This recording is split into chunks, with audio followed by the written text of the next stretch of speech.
Hello everyone, magluluto tayo ngayon ng isa namang ulam idea. So ayan, meron tayo ditong chicken at syempre naugasan natin yung mabuti at meron din tayo dyang tanglad ay lalagyan natin yan, isa yan sa nagpapasarap at nagpapabango sa ating nilulutong ulam. So ito naman yung ating mga gamiting sangkap. Ayan, meron tayo dyan siling green, sibuyas, bawang, luya, pampalasa at syempre hindi pwedeng walang gulay. Kaya lalagyan din natin yan ng gulay na sayote. So ayan na, pahanda na lahat. At syempre ayan nga, prinito ko muna yung ating chicken. So ayan, di ko na napakita sa inyo.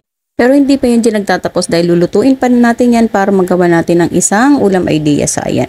So ito na nga, ginisa ko na yung ating mga sangkap, sibuyas, bawang at yung ating luya. Syempre ginisa ko yan sa ating pinagprituan na ng chicken kaya ganyan yung kawali. So malinis naman yan, pinagprituan ko lang yan.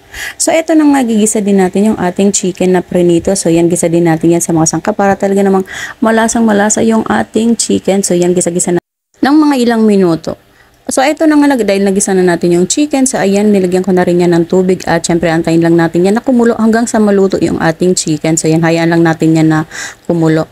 At, syempre, dahil kumukulo na nga yan, ayan, nilagay ko na rin yung ating gulay na sayote. At, nilagay na rin natin yung tanglad para talaga naman yung lasa na tanglad ay manuot sa ating sabaw at sa ating chicken. So, ayan, para talaga namang malinamnam ang sabaw ng ating lulutuing ulam ngayon.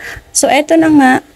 At, dahil malapit na yan maluto, nilagay ko na rin ang ating pampalasa at syempre yung ating siling green kasi malapit na yan maluto. At syempre hayaan lang natin yan na kumulo hanggang sa mag-absorb yung ating nilagay na pampalasa sa ating chicken at sa ating sabaw para talaga namang masarap at malinamnam yung ating sabaw. So eto na nga, ayan, luto na. So ito ang aking on recipe, ang aking on version ng tinulang pritong manok. So ayan, itry ninyo ito para talaga namang matikman nyo ang kakaibang lasa ng tinola. So yan. Itong aking on recipe, ang aking on version ng tinulang pritong manok. So, ayan, sa mga gustong matry ito, itry ninyo ito.